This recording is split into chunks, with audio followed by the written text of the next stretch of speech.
Saskia. And I'm Dave. Welcome to Bike Breaks. We've been running tours in Girona for 20 years. We know all the routes and all the rides, and we'd like to share this information with you. And that's why we've created an online resource of ride guides for the best rides in Girona.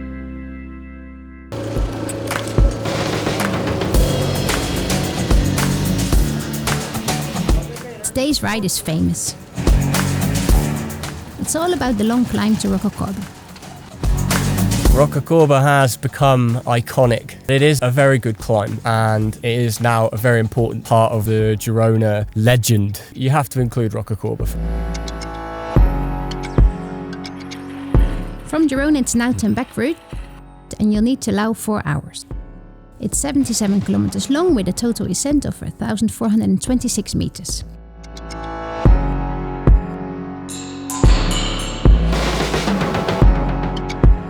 It's so popular you're bound to have company. I wonder if they got their route from Bike Breaks.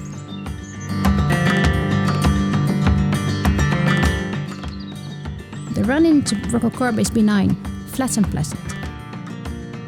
But the mountains are always visible and the famous twin masks lurk on the horizon.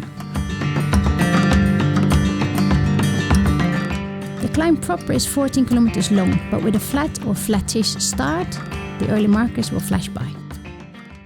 Narrow roads, shady, you're kind of boxed in by trees. I would imagine very hot in summer. For me, there's a narrow window of time when I would recommend doing Rocacorba because there's no through traffic, but there are some cars. So the road therefore it stays a little bit dirty and it can be very wet. It is a hard climb. It became famous because lots and lots of pro riders were coming here to do hill repeats.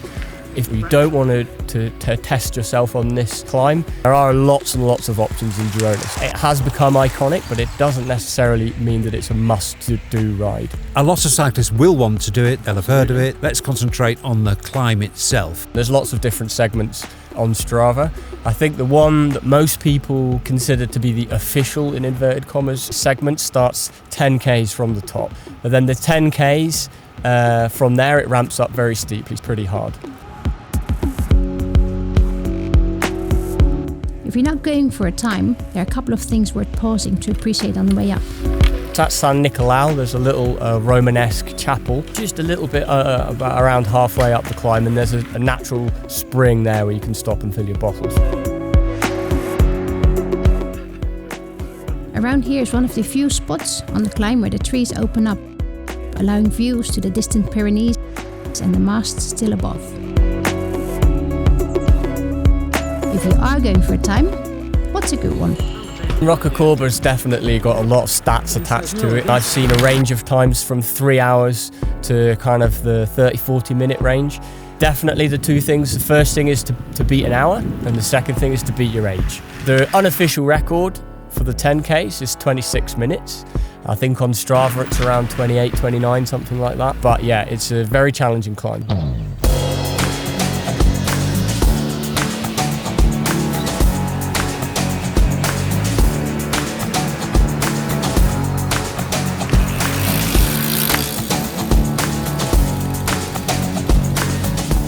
The summit at 970 meters affords spectacular views.